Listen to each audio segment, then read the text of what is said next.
দেখুন, হ্যাঁ ঝড় হয়তো নয়, কিন্তু পরিবর্তনের ইঙ্গিত একেবারে স্পষ্ট। কতটা স্পষ্ট আপনাদের জেলা ধরে, কিন্তু আবার বলছি এগিয়ে থাকার নিরিখে যে জেলায় তৃণমূল কংগ্রেস একটা কেন্দ্র এগিয়ে নেই, খাতা খুলতে পারেনি, এইরকম 4টে জেলার তালিকা বলেছিলাম, সেই তালিকা এখন বেড়ে 5টা হয়েছে। আপনাদের মনে থাকবে যে প্রধানমন্ত্রী প্রথম দফার পরে এসে বলেছিলেন যে এমন একাধিক জেলা হবে যেখানে তৃণমূল খাতা খুলতে পারবে না।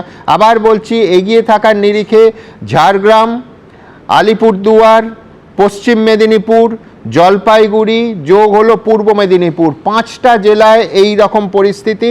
আমি দ্রুত একবার আপনাদের জানিয়ে দেব যে সন্ধে 6:30টার সময় প্রধানমন্ত্রী বিজেপির সদর দফতরে দিল্লিতে যাবেন।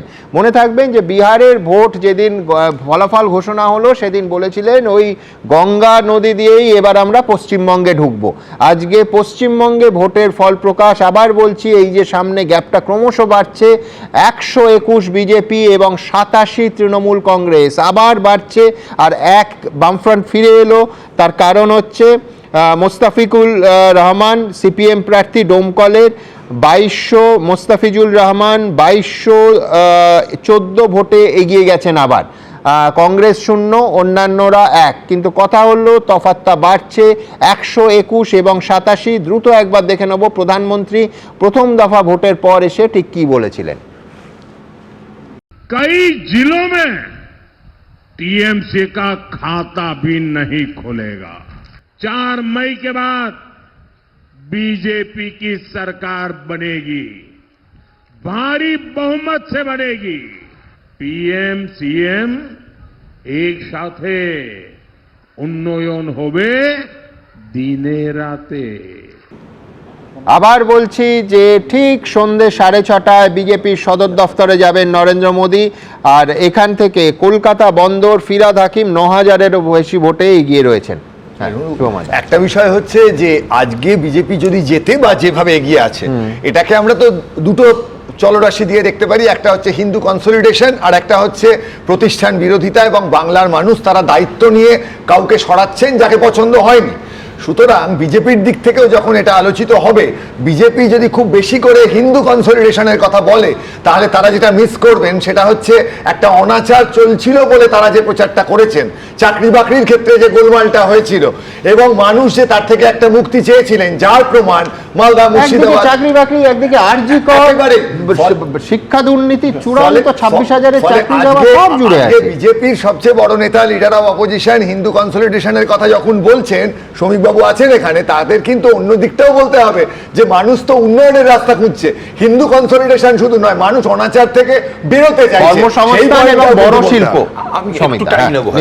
তার আগে বলে নি, নন্দীগ্রামে শুভেন্দু অধিকারী একেবারে সাম্প্রতিক খবর পাচ্ছি 7698 ভোটে এগিয়ে রয়েছেন তৃণমূল প্রার্থীর থেকে। আমাদের দলটা না একনায়কতন্ত্র না, তৃণমূলের মতো যে নেত্রী যা বলবে তাই সব। আমাদের দলে না একটা ডেমোক্রেটিক স্ট্রাকচার আছে, অনেক নেতা আছে।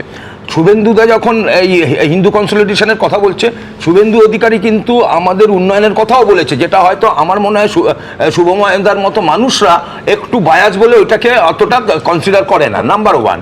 নাম্বার 2, বাদশাহ একটু আগে বললেন যে আমরা ওই জাতপাতের বা এইসব ধর্মের ইয়েটা হচ্ছে। আমার একটাই, এই কংগ্রেস বলুন বামেদের বলুন, তাদের কাছে একটাই প্রশ্ন, এই যে বিজেপির সম্বন্ধে আপনারা বলেন যে আমরা নাকি পশ্চিমবঙ্গে এই কমিউনাল ব্যাপারটা এনেছি, আমাদের দেশের ভাবটা কে করেছিল ধর্মের ভিত্তিতে? দ্বিজাতি তত্ত্ব কাদের? বলো না, তোমার বলবো তাহলে আবার আমাকে 2 মিনিট টাইম দিতে হবে। তোমার আমি বলি, যখন আমরা হিন্দু ল্যান্ড ফর মানে পশ্চিমবঙ্গে ভাগ হচ্ছে, আমাদের হিন্দুদের জন্য হলো, সমর্থন করেছিল। আমি আবার ইতিহাস থেকে বর্তমান, people are not interested in this debate now, not interested. সামনে ফিগার আছে, সবাই ফিগার আলোচনা করুন। একদম এখন ইতিহাসে যাবেন না, সারাদিন আছে ইতিহাসে যাওয়ার জন্য। এবিপি আনন্দ, এগিয়ে থাকে, এগিয়ে রাখে।